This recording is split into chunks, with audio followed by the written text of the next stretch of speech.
Welcome to the pod Biomanufacturing and Fermentation Technology. In this episode, we translate microbial science, process engineering, and manufacturing realities into insights that scale. Imagine figuring out how to completely double the output of a life-saving drug in your lab. Yeah. Right? You throw this massive celebration, and then, I don't know, a month later you realize you just bankrupted your entire manufacturing plant. Oh, yeah. And why? Because to get that yield, you had to stir your industrial vats so incredibly hard that the sheer mechanical force literally shredded your microbes to pieces. Yeah. So it's a brutal reality check. And welcome to the deep dive. It's really great to have you with us today as we unpack exactly that kind of paradox. Definitely. Because today we're looking at a comprehensive techno-economic review of Tacrolimus, which is, well, it's this critical immunosuppressant drug used to prevent organ rejection. And the mission for this deep dive is to explore how treating biology, fluid dynamics, and heart economics as one single highly integrated system is really the only way to achieve a massive 50% reduction in cost of goods sold. Yeah, a 50% cut in COGS. I mean, that is the holy grail for a secondary metabolite like Tacrolimus. Exactly. But what struck me immediately in these sources is that, hitting that number isn't about discovering some magical new biological pathway in a vacuum. It's really a ruthless accounting and engineering game. Right, it's all connected. Yeah, you simply cannot separate the genetic editing of a microbe from the physical steel piping of the vat it lives in, or even the depreciation schedule of the factory itself. Precisely. Because if you want to drop the cost of a drug that drastically, you have to engineer the economics into the cellular biology from day one. You have to see the full stack. Okay, let's unpack this, because before we dive into the DNA of the bacteria, I think we need to establish the baseline of the industry, which is the TRY framework: titer, rate, and yield. Right. The numbers in the Tacrolimus case study show this just unbelievable evolution. I mean, we're talking about early wild-type strains just crawling along at 10 to maybe 115 milligrams per liter. And they required up to 279 hours for a single batch. Which is, frankly, an economic non-starter at a commercial scale. Right. But when you look at the modern fed batch processes outlined in the review, they are routinely hitting 1.5 to 3.7 grams per liter. And doing it in just 120 to 168 hours. The specific productivity completely skyrockets to roughly 15 to 25 milligrams per liter per hour. Yeah, it's a totally different ballgame. But here is where the financial breakdown of that productivity gets really counterintuitive, I think. The sources break down the cost of goods sold. And the raw materials, the actual carbon and nitrogen you feed the bugs, those only make up 25 to 40%. Right. And downstream processing is huge, like 30 to 50%. Utilities and labor sit around 15 to 25. But then there's facility depreciation, eating up 20 to 30% of your entire cost. Yeah, and what's fascinating here is how that depreciation figure exposes the scale illusion. There is this persistent myth that, to make a fermentation process cheaper, you just build a bigger tank. Yeah. You move from a 1,000-liter bioreactor to this massive 10,000-liter behemoth. Right. It's like renting a commercial kitchen. If you rent a massive industrial bakery instead of a small storefront, your unit cost per cake drops a little bit. A little bit, yeah. The sources note that scaling up the vat volume only reduces unit costs by maybe 15 to 25%. Because, well, at the end of the day, you're still paying the massive fixed capital costs. Exactly. The mortgage on the stainless steel, the HVAC, the massive pumps. Yeah, building a bigger kitchen doesn't solve the core problem. Figuring out how to bake 4 times as many cakes in the same oven in half the time without increasing your overhead, that is where the margins are actually made. And that is exactly why doubling your titer and shortening your batch time by 30% mathematically forces a 35 to 45% drop in overall costs. Because you're forcefully spreading the immense fixed capital costs of that facility over a drastically larger volume of sellable product. You are treating time and volume as your primary economic constraints. Which naturally forces us to look at the living engine inside that volume, right? If time and yield dictate the economics, we have to start by altering the biological factory itself, the microbe, Streptomyces succubiensis. Yes. And the engineers threw an absolute arsenal at this organism to get it out of the milligram range and into the kilogram range. They really did. They utilized both brute force and highly targeted approaches. So the baseline was dual mutagenesis using NTG, EMS, and ultraviolet light. And I think it's worth pausing on how aggressive that actually is, because NTG and EMS, they're powerful alkylating agents. Very powerful. They literally attach alkyl groups to the guanine bases in the microbe's DNA, which fundamentally confuses the DNA polymerase during replication. It basically causes it to insert the wrong base pairs. And then you hit it with UV light to create pyrimidine dimers, physically kinking the DNA strands to force emergency, error-prone repair mechanisms into overdrive. It's a calculated biochemical trauma designed to generate maximum genetic variance. It is a shotgun blast to the genome. Yeah. You screen thousands of mutants just hoping to find the one freak variant that overproduces the metabolite. But, and this is key, the sources detail how they layered rational metabolic engineering on top of that trauma. Okay. They specifically targeted and overexpressed regulatory genes like FKBN and FKBR, along with precursor supply genes like DAPA and ASC. I was trying to visualize how those specific genes interact, actually, because if the bacteria's internal metabolism is like a sprawling city grid, we aren't just adding more raw material trucks to the roads by upregulating DAPA and ASC. No. We're simultaneously upgrading the traffic lights. So by overexpressing FKBN and FKBR, the regulators, we're essentially forcing all the lights to stay green on the specific metabolic highway that leads straight to the industrial district producing tacrolimus. That's a great way to look at it. Meanwhile, the residential areas, the pathways that just make more cellular biomass, they're completely starved of carbon traffic. That captures the carbon flux shift perfectly. Yeah. You are hijacking the organism's evolutionary drive to reproduce and forcing it to synthesize your product instead. Right. But arguably the most elegant intervention mentioned in the sources is the L-lysine addition. Oh, the L-lysine hack is brilliant. Yeah. Just adding 0.2 grams per liter of L-lysine to the vat, or engineering the strain to overproduce its own lysine, spikes the Tacrolimus yield by 65 to 100%. It's massive. But wait, how does that fundamentally work without just growing more bacteria? If I feed them more amino acids, shouldn't I just get a thicker soup of useless biomass? Normally, yes, you would. But L-lysine acts as a direct, rate-limiting precursor in the specific polyketide synthase pathway that constructs the tacrolimus molecule. By artificially flooding the cell with an external pool of this specific building block, you create a biochemical shunt. The cell doesn't have to burn its own ATP and cellular resources, synthesizing those intermediate precursors from scratch. The carbon flux just bypasses biomass generation entirely and dumps straight into secondary metabolite production. Okay, so we've hacked the metabolic traffic and flooded the precursor pool. But here's my concern with this. When we engineer a bug this heavily, aren't we just building a delicate prima donna? What do you mean? Like a microbe that can pump out 3 grams per liter in a pristine 5-liter glass jar in a laboratory, but completely falls apart the second you put it in a harsh industrial environment. Oh, absolutely. This is a critical point, and the techno-economic review is very clear about it. If your heavily engineered strain requires a fragile, intensely monitored environment to survive, like if it only functions within a half-degree temperature window or requires expensive chemical inducers, it is useless. Because it just costs too much to run. Exactly. The operating costs will entirely consume the yield benefits. These strains have to possess extreme industrial robustness. They must tolerate massive shifts in osmolarity, meaning they can survive in a dense, highly saline, nutrient-thick broth without their cell walls collapsing. Right, because an industrial vat is not a gentle environment. But getting the bug tough enough is only half the battle. You also have to rethink what you're feeding it, because the diet directly dictates what happens after the bug does its job. Yes, the media. Yeah, in the early days, they relied heavily on complex media. We're talking soybean meal, cottonseed meal. It was this physically heavy, particulate-laden feed. And complex media is economically dangerous for 2 reasons. First, it accounted for 30 to 40% of raw material cost. Wow. Second, it is chemically undefined.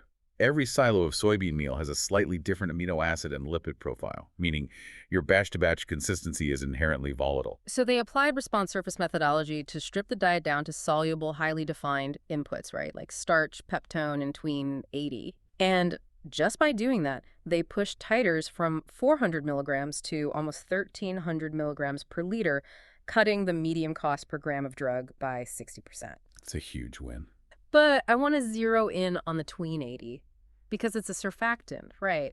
Does it just stop the vat from bubbling over? Well, it acts as an anti-foaming agent, sure, but its biological role is much more profound. Tween 80 alters the lipid composition of the bacterial cell membrane. Oh. It increases the membrane's permeability, which allows the massive, bulky Tacrolimus molecules to secrete out of the cell and into the broth far more efficiently. Which is vital because if the drug stays trapped inside the cell, it triggers end product inhibition. The bug essentially chokes on its own product. Exactly. The Tacrolimus becomes toxic to the streptomyces, the internal sensors trip, and the metabolic highway we just built shuts down entirely. Right. The microbe will not commit suicide just to produce our drug, which brings up the next major engineering intervention: in situ product removal. Oh, here's where it gets really interesting. The sources detail dumping polymeric adsorbents, specifically porous resins like X8016 or HP20, straight into the bioreactor at the 48 to 60-hour mark. Yes. It's essentially putting a chemical sponge directly into the vat. So as the tween 80 helps the cell secrete the drug, the massive hydrophobic surface area of these resin beads immediately binds the nonpolar Tacrolimus molecules. It sequesters the drug away from the microbes, so the bacteria's internal sensors never even realize how much product is actually in the vat. The environmental feedback loop is completely broken. Right. The microbes just keep pumping it out. Right. Which is the mechanism that finally unlocks those massive 3.6 to 3.7 gram per liter titers. Right.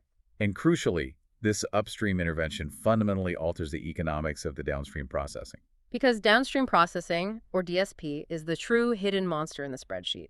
It regularly accounts for 40 to 60% of the entire manufacturing cost. Well, easily. I mean, it doesn't matter if we push the titer to 4 grams if we lose half of it trying to get it out of the soup. DSP is where you pay the penalty for everything you did wrong upstream. Hmm. In early wild-type processes, DSP recovery rates were a dismal 50 to 60%. Yikes. You're dealing with massive volumes of expensive, highly toxic organic solvents, running the broth through incredibly expensive chromatography columns, and just losing product at every single stage. But because we eliminated the particulate heavy soybean meal, we don't have thousands of liters of thick, sludgy biomass instantly blinding our primary filtration membranes. Exactly. And because of the resin sponges, the drug is already bound to a solid phase. You don't have to run complex liquid extractions on the entire volume of the tank. You just harvest the solid resin beads out of a clear, soluble starch broth. Yeah, and by combining the soluble media and the solid phase resin capture, the recovery rate jumps from 60% to an astounding 80 to 90%. Okay, wait, so what does this all mean? If I'm looking at the math, cleaning up the microbes' diet is actually more about saving money on the purification side than the feeding side. If we connect this to the bigger picture, that is the most vital realization in the entire review. Upstream fermentation and downstream recovery are absolutely married. They're inseparable. You cannot touch a variable in the bioreactor without modeling its thermodynamic and physical impact on the chromatography columns later on. Mm-hmm. In fact, the data proves that a 20% improvement in the physical quality of the broth, meaning fewer impurities and better filterability, is economically worth more than a 30% increase in raw titer. Wait, really? Yeah, because that clean broth acts as a cost reduction multiplier across every single downstream step. That completely flips the script. The Wow. purity and the rheology of the broth matter more than the raw concentration of the drug. Exactly. But taking all of this, the genetically hacked bugs, the soluble starch, the resin beads, and putting it into a 10,000-liter commercial tank introduces a whole new enemy: physics. Scale-up reality. This is where biological theory meets fluid dynamics. Scaling from a 5-liter benchtop reactor to a 10,000-liter industrial fermenter is notoriously difficult because the physical forces acting on the microbes completely decouple. Right. The sources focus heavily on mixing times and oxygen transfer.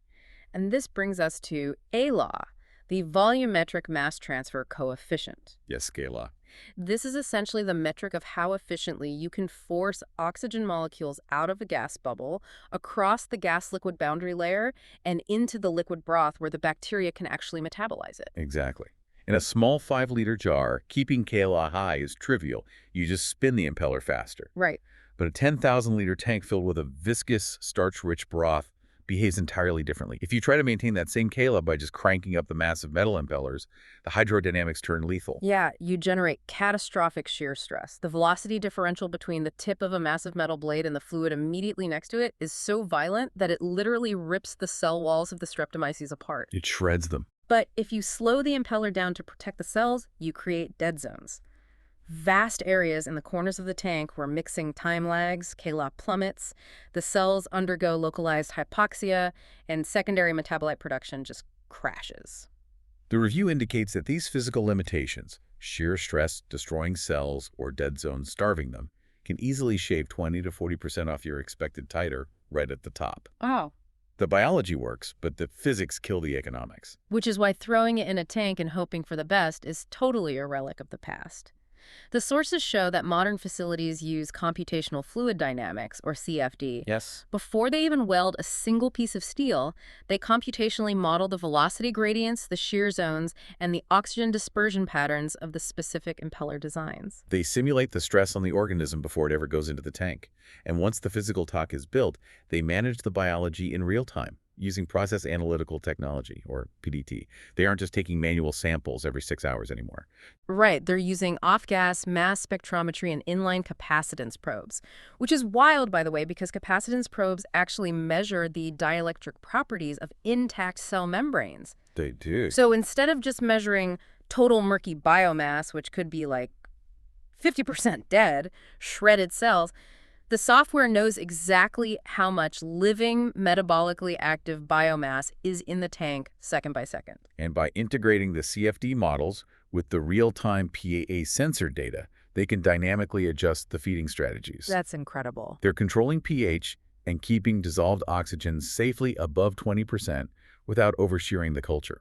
When you execute that perfectly, you maintain 90 to 95% of those high laboratory titers at the 10,000-liter scale. And it all loops back to the economic spreadsheet. Because if you lack that fluid dynamic control, your batch fails. The sources point out that historically, batch failure rates in this industry hovered around 8 to 12%. Yeah, which is expensive. Very. A contaminated or oxygen-starved 10,000-liter batch of Tacrolimus is a multi-million-dollar write-off. Right. But with engineered robustness, optimized media, and patty-driven process control, the failure rate drops to under 3%. Exactly. That reduction alone directly shaves another 10 to 15% off your effective cost of goods sold. It is the ultimate confirmation of our mission today. A 50% reduction in COGS is not a hypothetical. It is a proven reality, but it requires a staggering level of discipline. Yeah. You cannot achieve it by isolating the variables.